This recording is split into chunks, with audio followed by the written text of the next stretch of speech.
네, 안녕하세요. 이번에는 그 법인세법 송금액 계산하겠습니다. 지난 시간까지 입금액 계산했고요. 이번 시간에는 송금액 계산하겠습니다. 일제 지난번에 말씀드렸지만 법인세는 기본적으로 이제 입금보다도 이제 그 송금에 관련된 그 내용이 많고, 특히 이제 송금에서도 이제 그 송금 불산입, 아무래도 이제 법인세를 이제 많이 이제 과세를 해야 되니까 송금 불산에 대한 내용이 많이 있습니다. 그래서 오늘은 송금에 대한 기본 개념을 설명드리고, 그 다음부터는 이제 중요한 그 송금 관련된 항목을 말씀드리겠습니다. 송금의 계산은 제 상단에 되어 있고, 크게 이제 송금의 범위부터 여기 지급이자의 송금불산위까지 있습니다. 그래서 오늘은 19조부터 여기 22조 자산평가손실 송금불산위까지 할 겁니다. 이 실제로 이제 감가상각비하고 기부금, 적대비, 가자금비 등의 송금불산위, 업무 형성이자 지급이자 같은 것들은 각 채택별로 이렇게 한 문제씩 나올 수가 있습니다. 그래서 출제 겨냥을 보면 이 대손금의 송금불산위는 이제 대손 충당금, 이 뒷부분에 이제 대손 충당금이 있습니다. 그래서 이제 같이 보고 같이 나누는 게 좋고, 송금의 범위는 이제 기본 개념으로 나오고 있습니다. 여기서도 이제 송금의 범위도 나오고 있고, 근데 자본거래 일어난 손비의 송금불산입은 이렇게 송금 범위하고 같이 나오고 있고, 세금과 공과금의 송금불산입은 이제 별도로 항목에 나올 수도 있고, 아니면은 이제 같이 나올 수가 있습니다. 그리고 이제 얘는 주로 이제 우리 기출 지문 문제로 나올 수가 있습니다. 네, 징벌적 목적의 손해배상금 등에 대한 송금불산입은 최근에 이제 몇 년 전에 들어온 겁니다. 그래서 이것도 좀 알아두시면 될 것 같고, 자산의 평가 손실의 송금불산입은 실제 이제 자산의 평가 쪽은 뒷부분에 나옵니다. 그래서 자산의 평가 손실의 송금불산입은 뒷부분에 같이 연관되어 있고, 감가상각비는 독립적으로, 얘네들은 이제 독립적으로 나올 가능성이 있습니다. 그리고 기부금하고 적대비는 각각 독립적으로 나올 수도 있고, 같이 섞어서 나올 수도 있고, 가자금비하고 업무무관 이쪽은 이렇게 한 문제 정도 나올 수 있고, 각각 한 문제 나올 수 있고. 그래서 실제로 우리 이제 송금의 계산 파트는 매년 나오는 이제 감가상각비 하고 이제 2년마다 한 번씩 나올 수 있고 뭐 이런 되어 있어서 각각 그 항목을 다 제대로 좀 알고 계시는 게 제일 좋습니다. 그리고 감가상각비는 이게 내용이 많습니다. 그러니까 조문은 한 조문인데 실제로 이제 내용이 많이 있습니다.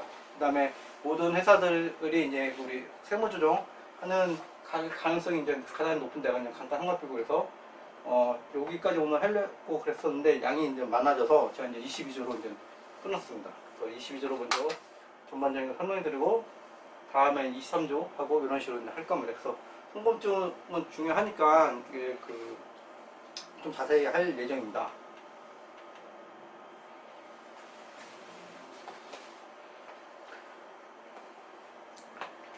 이제 송금의 개념은 이제 입금의 개념은 이제 그 정반대로 보시면 됩니다. 그래서 우리가 입금의 범위 할 때도 입금은 뭐 이런 식으로 이제 브라브라하고 나온 게 있는데, 그 말 뜻과 거의 똑같습니다. 그러니까 입금은 자본을 증가하고 뭐 이런 거고, 송금은 순자산 감소시키는 이런 개념으로 있어서 회계하고 이제 거의 유사하다고 보시면 될 것 같습니다. 그래서 보시면 이제 송금은 기본적으로 법인의 순자산을 감소시키는 거래, 요게 이제 기본 큰 개념이고, 그 다음에 예외적으로 자본 또는 출자 환급, 잉여금의 처분비, 이 법에서 규정하는 것을 제외. 요게 이제 예외사항이 되겠죠. 법인의 순자산을 감소시키는 거래가 송금이고, 손실 또는 비용, 그래서 손비. 책들 보면 이제 손비라는 말이 나옵니다. 그래서 실제로 이제 우리 회계할 때는 손비라는 말을 안 쓰고 이제 손실, 비용 이런 식으로 이제 각각 단어를 쓰는데, 우리 법인세법에서는 손비라는 단어도 그 조문에서도 많이 나옵니다. 그래서 처음 낯설으시는 분이 있는데, 이 손비는 우리 이제 조문에서 자체에서 정리해주고 있습니다. 손실과 비용을 합친 거다, 이렇게 손비라는 단어를 씁니다. 이게 이제 기본적인 큰 개념이고, 그 다음에 중요한 개념, 이 손비, 이 손실과 비용은 기본 개념이 뭐냐면 사업과 관련하여 발생하거나 지출된 손실 또는 비용. 가장 중요한 말이 이제 사업과 관련한 겁니다. 그러니까 우리 이제 아까 조문에서 보면 우리 가지급금에 이런 것들 업무무관한 거는 그래서 우리가 이제 송금으로 인정해주지 않습니다. 그래서 요 지문이 그 소음비의 개념 자체가 사업과 관련한 것이 이제 기본 전제입니다. 그래서 사업과 관련이 없는, 그 말을 다른 말로 업무무관이라고 표현합니다. 그래서 업무무관에 대해서는 송금을 인정 잘 안 해주고 있고, 가센서라든지 법인세법에서 이제 규제하는 경향이 있습니다. 사업과 관련해야 되고, 그 다음 또 중요한 말이 일반적으로 인정되는 통상적인 것이나 수익과 직접 관련된 것으로 한다. 그래서 통상적인 거고 수익과 직접 관련된 것으로 한다. 이런 게 이제 또 중요한 포인트입니다.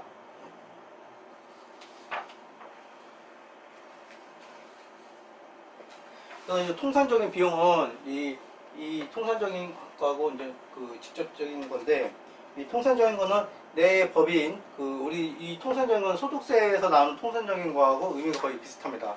무슨 말이냐면 내 회사의 통상 여부를 따지는 게 아니라 내 법인 속한 업종, 내 법인이 속한 그 더 큰 카테고리 내에서 통상적인지 여부를 따지는 겁니다. 그래서 나한테는 통상적이지 않아도 업종 전체적으로는 좀 통상적일 수가 있어요.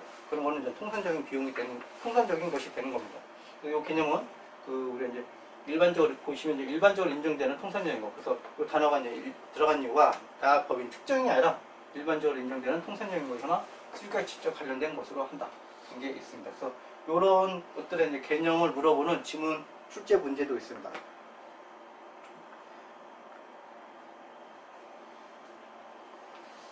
그래서 송금은 가장 중요한 게 이제 사업과 관련 요 단어를 이제 머릿속에 들고 가셔야 돼요. 그래서 뒷부분에 보면 업무 무관한 거, 그다음에 가지금 같은 이제 송금 불상의 같은 항목들이 나옵니다. 그래서 이게 왜 송금 불상이까지 내가 보기에는 비용인데 이렇게 잘 그렇게 말씀하실 수가 있는데, 기본적으로 이런 소음비의 기본 개념인 업무 관련성이 떨어지기 때문에 다 송금 불상이 되는 겁니다.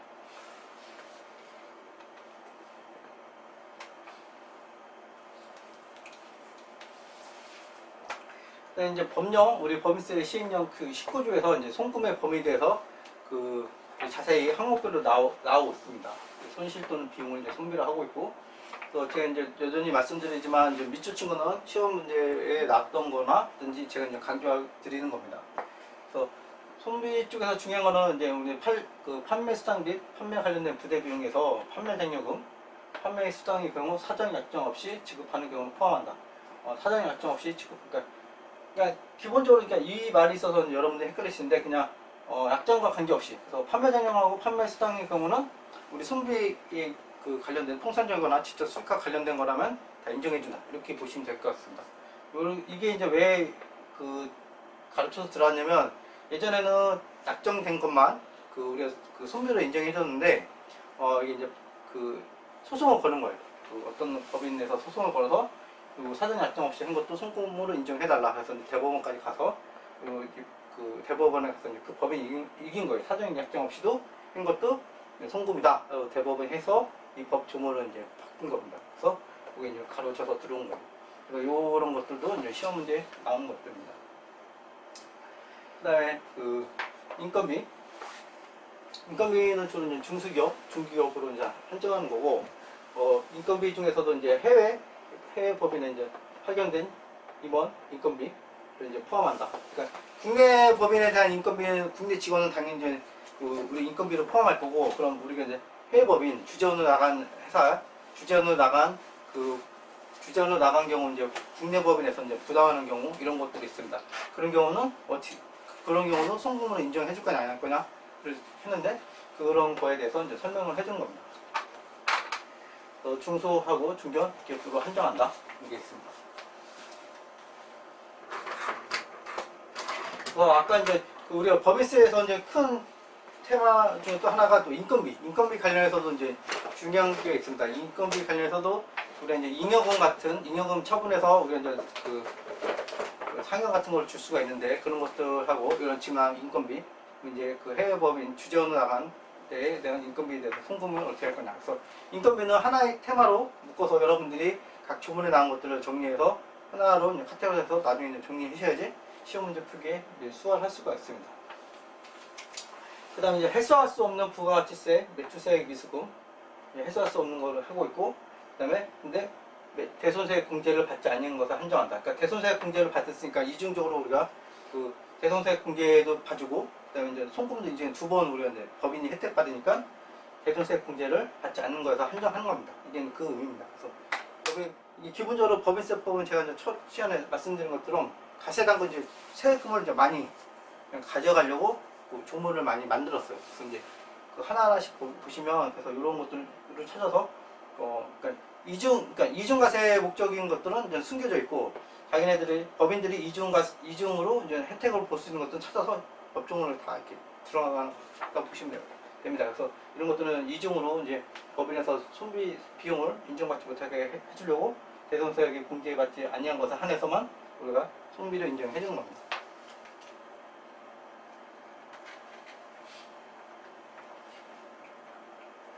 근데 이제 제세공과금은 따로 우리 이제 법조문이 따로 그 뒤에 나옵니다.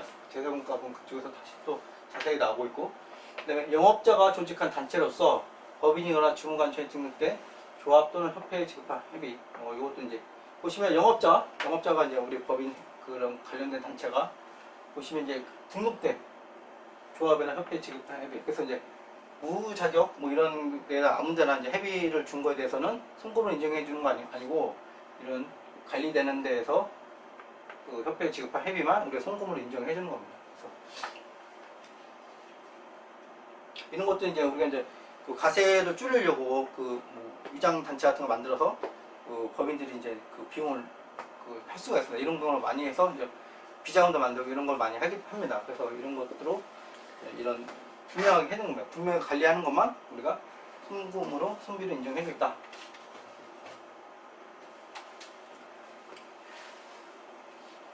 그 다음에 요즘에 이제 관심 있는 게 이제 우리사주 조합에, 우리사주 장부가입 또는 금품, 우리사주 조합에 출연하는 거는 송금비를 해주겠다. 이거는 이제 복지 차원에서 종업원들을 위한 복지니까 송금을 인정을 해주는 겁니다. 장려를 해줘야 되니까.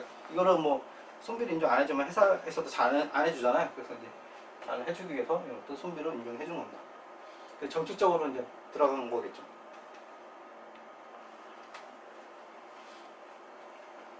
그 다음에 우리 이제 법인세라든지 세법에서 보면 이런 그 예술품에 대해서 약간 우호적인 조문들이 많습니다. 왜냐면 예술계 쪽에서도 이제 많이 이 예술계 이익단체들도 많이 이제 그 로비 같은 걸 하기 때문에 보시면 이제 환경미화 등의 목적으로 미술품 취득가액을 손비로 계상한 경우는 그 취득가액이 거래건별로 1000만원 이하인 거는 손비로 인정해준다. 그래서 이제 우리 이제 이런 거는 그 미술업계에서 이제 로비하고 뭐 이익단체에서 해서 이제 들어온 겁니다. 그 부분도 이제 먹고 살게 해주려고. 그래서 미술품의 취득가액이 1000만원 이하인 거는 손비를 해주고 1000만원 이상 넘은 거는 이제 비용을 안 해주는 이제 자산성이 있는 거죠. 그런 식으로 가는 겁니다.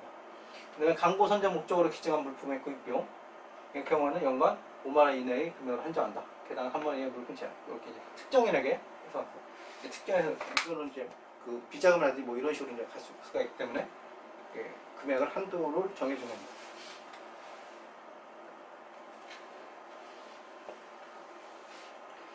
그 다음에 아까 마찬가지로 우리 사주조합이나 마찬가지로 이제 우리가 이제 주심에서 선택관에서 이제 차액을 이제 보존해 주는 것도 있습니다. 이런 것도 이제 우리 직원들 복지 이런 식으로 해주려고.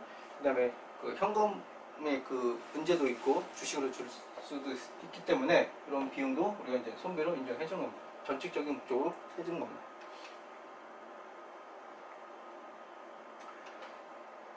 기타로 이제 손비의 범위가 많이 있습니다. 많이 있고 기업들이 보면 시행령 쪽이기 때문에 조금씩 이제 해마다 이제 그 바뀌는 경우가 있어요. 회사에서도 이제 새로운 비용이 발생하고 그렇기 때문에 그래서 이제 조문이 그 상당히 많습니다. 항목이. 그래서 제가 이제 밑줄 친 거 위주로 좀 보시면 될 것 같습니다.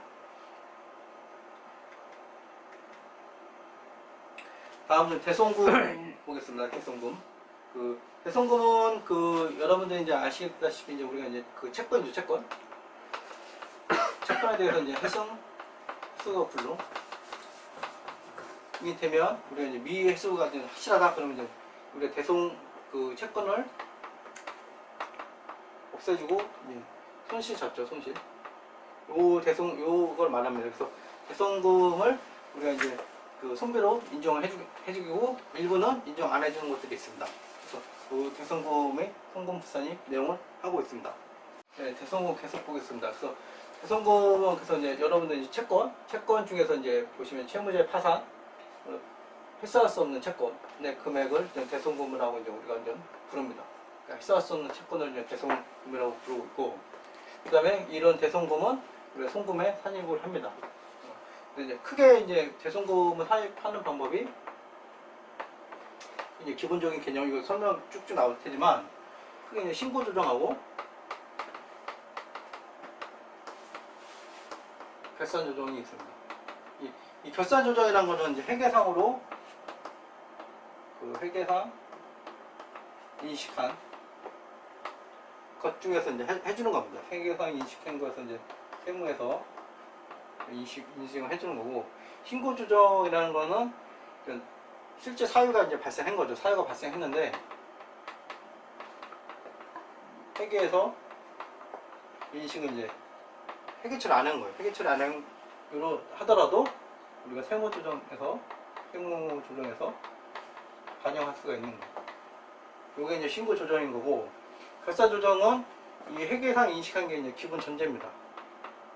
그래서 회계상 인식이 안 됐으면 세무를 조정해서 할 수가 없는 거예요. 그래서 대손금도 신고 조정하고 결산 조정이 나뉘는 거고, 신고 조정은 그 회계상 인식 안 하라도 이제 세무 조정을 반영하기 때문에 한번 검토 없이 하는 거기 때문에 명백한 거, 분명한 거, 객관적으로 다 아는 거, 입증 가능한 거, 이런 경우가 이제 신고 조정이 되는 겁니다. 결산 조정은 이게 좀 아닌 것들이죠. 그래서 이제 판단이 약간 필요한 거, 약간 이런 것들은 이제 결산 조정이 되는 겁니다. 그래서 신고 조정 사유는 이런 대손금이 이제 그 해소할 수 없는 채권인데, 해소할 수 없는 채권은 크게 이제 해소할 수 없는 채권은 그 확정된 채권이 있고, 해소할 수 없는 채권을 확정된 것들이 있습니다. 확정되려면 어떻게 됩니까? 우리가 이제 기본적으로 법인의 상거래이기 때문에 확정 이런 것들은 이제 법의 개념에 들어서 법률로서 이제 판결, 그런 식으로 이제 소멸시 완성이라든지 판결을 받은 것들이 이제 확정이 되는 거고, 그다음에 해소할 수 없는 것, 그다음에 미확정인데도 우리가 회계에서 우리가 이제 대손 충당을 다 100% 다 설정하는 경우가 있어요. 그리고 미확정, 그럴 때 어떤 일이냐, 파산 등으로 인해서 회사가 사라지거나 뭐 이럴 때 있죠. 근데 파산했다고 하더라도 그 회사가 파산한 회사가 이제 그 채무를 갚을 수 없냐? 그건 아니잖아요. 그 파산하더라도 일부 뭐 재산이 있을 수도 있고 하다 보니까 이번에 고의 파산도 있기 때문에, 또 실제로 이제 그 채무를 이제 상환할 능력이 없는 경우, 이게 없을 때는 결산 조정으로 갈 수가 있는 거예요. 그래서 기본적으로 파산한 회사의 채권은 대손금을 설정할 수 있다. 이게 아니고 파산이 기본 전제고, 그 상태에서 채무 상환 능력이 완전히 현재 떨어질 때, 그때의 채권에 대해서 결산 조정을 회사에서 이제 회계상으로 인식할 수 있고, 그 항목에 대해서 세무 조정으로 송금 인정을 해주는 겁니다. 그래서 크게 이제 대손금은 신고 조정과 결산 조정으로 항목이 나뉩니다. 그래서 여기 보시면 송금 산입한다는 말은 그냥 이 두 가지가 섞인 말이에요. 그러니까 신고 조정에서 산입하는 것도 있고, 결산 조정으로 산입한다는 말이 있고, 두 가지가 합쳐진 말입니다. 그 다음에 그 다음 각 호의 그 채권에는 적용하지 아니한다. 대손금으로 보지 않는다는 겁니다. 대손금으로 보지 않는 채권은 여기 보시면 해소할 수 없는 채권이기 때문에 해소할 수가 있다고 보는 거예요. 보시면 그렇기 때문에 채무보증 인하여 발생한 구상채권. 구상채권은 우리가 이제 다시 한번 내가 이제 필요한 걸 또 구상해서 채권을 받을 수 있는 거예요. 그래서 때문에 대손금으로 보지 않는 거고, 마찬가지로 그다음에 이제 그다음에 우리가 이제 지급 이전의 송금부세 항목 쪽에 있는 그 나목이 있는데, 얘가 업무무관이에요. 업무무관에 해당하는 가지금. 그러니까 우리가 업무무관의 가지금이 있었는데 회사가 이거를 대손 처리해버린 거예요. 대손 처리했을 때 이 가지금이 이제 특수관계인에 대한 거는 우리가 그 대손금으로 인정 안 해준 거예요. 왜냐면 특수관계인한테 돈 주고 대손 처리해주면 그 사람 득본 거잖아요. 그래서 이제 그런 것들은 이제 특수관계인에 대한 판단은 대시정 기준으로 해서 이런 것들 예외적으로 송금을 인정해주지 않는 거예요. 그래서 특수관계자한테 업무무관 특수관계자는 우리가 법인세법에서 약간 제재하는 규정이 많습니다. 오늘 그 내용입니다. 근데 마찬가지로 이제 대송금 중 이게 송금 산입했잖아요. 송금 산입했는데 다시 그 우리 이제 회수하는 경우가 있어요. 회수하는 경우에는 우리 그때 회수하는 것을 입금 산입합니다. 그래서 이 기본은 송금 산입한 게 들어왔다. 그러면 입금 산입하는 거고, 송금 불산입된 것이 다시 들어왔다. 입금 불산입한 거고, 이렇게 이제 그대로 반대로 해주면 됩니다. 입금된 게 손밑에면 송금, 입금 불산입된 게 처리돼서 끝나면 그 송금 불산 이런 식으로 가면 됩니다.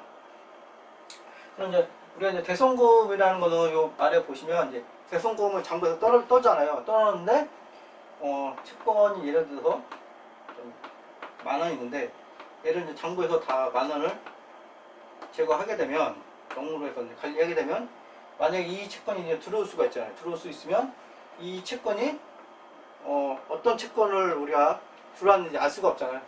채권이 하나만 있는 게 아니라 뭐 다른 또 20,000원 채권도 있을 수 있어서 이걸 다 장부상으로 하면은 우리가 관리가 안 돼요. 어떤 채권에서 들어왔는지 관리가 안 됩니다. 그래서 이제 비만 기록으로 이제 대송금을 떨 때는 1,000원을 남겨놓고 대송금으로 인식하는 거예요. 그래서 송금 담을 때는 채권 전액을 전부 다 대송금으로 인정해 주는 게 아니라 1,000원을 제외한 것만 해주는 겁니다. 그래서 1,000원을 해주는 이유는 이렇게 이제 입금으로 들어올 때 어떤 채권인지 알아야하기 때문에 그 관리 목적으로 1,000원은 제외하고 송금을 산입하는 겁니다.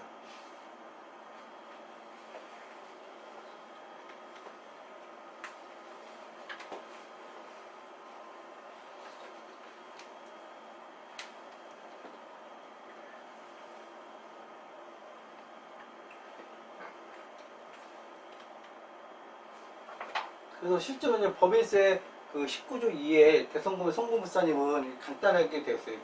조항이 한 5개 정도 밖에 없고 대부분은 이제 대송금 범위와 처리 등에 있어서 이제 대통령령, 그래서 시행령 쪽으로 많이 넘겨져 있습니다. 그래서 법인세법은 좀 어려운 게 그 실제 이제 법인세법 조문은 그렇게 많지 않은데 시행령 쪽이 위임한 게 상당히 많습니다. 그래서 이제 시행령 쪽에 그래서 그 문제도 나오고 있고, 그래서 보시면 우리 19조 2항 1항에서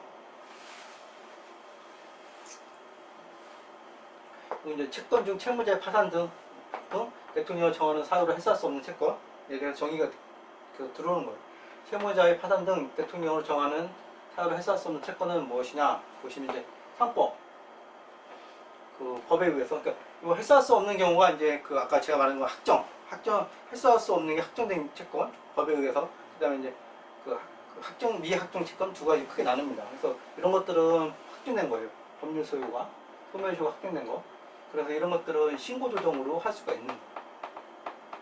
신고 조정을 할 수가 있고, 법이 회사가 그 계상을 굳이 안 해도 장부상에 회계 처리 안 해도 우리가 회계 처리할 수가 있는 거예요. 그래서 그 발생한 사유, 요 사유가 발생한 날에 무조건 송금 산입을 해야 되는 거예요. 발생한 이후 회사 송금 산입했다. 그럼 회계 그 세무신고를 잘못한 거예요. 그래서 경정하고 뭐 들어가는 겁니다. 이거는 상당히 중요한 겁니다. 이거는 그러니까 1차적으로 그 회계에서 잘 회계했지만 회계에서도 좀 실수할 수 있기 때문에 이런 송금 신고 조정 항목들은 나중에 가산세라든지 뭐 이런 것들이 크기 때문에 항상 체크를 하셔야 됩니다. 그래서 법에 의한 따른 소멸시효는 우리가 이제 신고 조정으로 되어 있습니다. 그다음 여기 이제 민사집행법 마찬가지로 민사집행법에 따라 재산에 대한 경매가 시설 압류 특권 이런 식으로 되어 있습니다. 또 이제 법률에 따라 면책 특권에 따라 해서 불능 특권된 채권.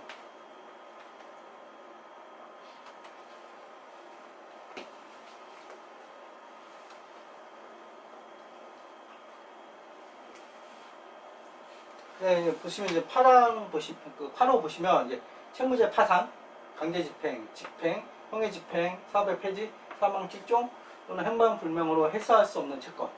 요게 이제 그 확정되지 않은 거잖아요. 그러니까 거의 못 받을 것처럼 우리가 여겨지는 것들이에요. 확률적으로 상당히 높은 것들.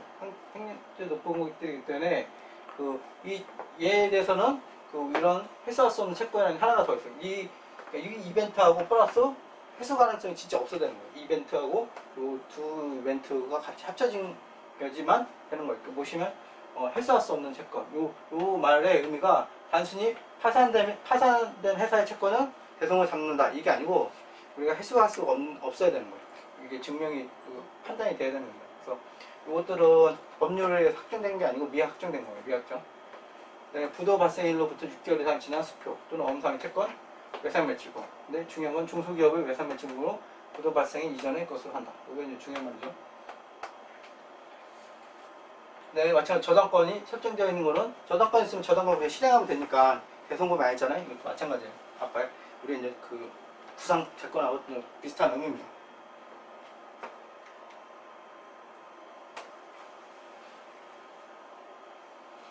그다음에 이제 중소기업의 외상 매출금이 미수금으로서 해수기일이 2년 이상 지난 외상 매출금도 우리가 이제 그 대손금으로 할 수가 있는 거예요. 이것도 이제 마찬가지로 법률에 정해진 게 아니라 우리가 이제 2년 이상 지난 거는 잡을 수가 있는 거기 때문에 회사에서 장부상으로 회계 처리를 해야 되는 겁니다. 마찬가지로 특수관계 거래로 인해서 발생한 외상 매출금 제외합니다. 특수관계자는 많이 이제 페널티가 들어갑니다. 또 해수기일이 6개월 이상 지난 채권 중 채권 가액이 30만 원 이하인 채권. 근데 이 30만 원도 보시면 채무자별 채권 가액의 합계액을 기준으로 한다.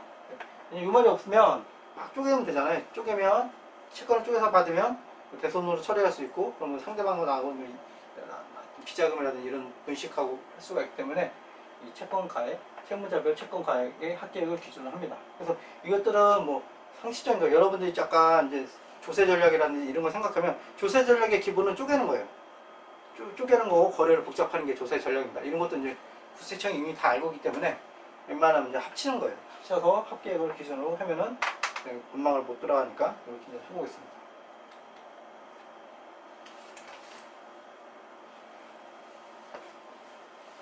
네, 이 채권도 많이 있습니다. 채권도 이제 많이 있고 왜냐면 열거된 채권만 그 헬스원은 채권으로 이렇게 열거되기 때문에 우리가 이제 새로운 채권이 하다 보면 계속 늘어나는 겁니다. 그래서 이것도 조문 그 항목이 계속 늘고 있습니다.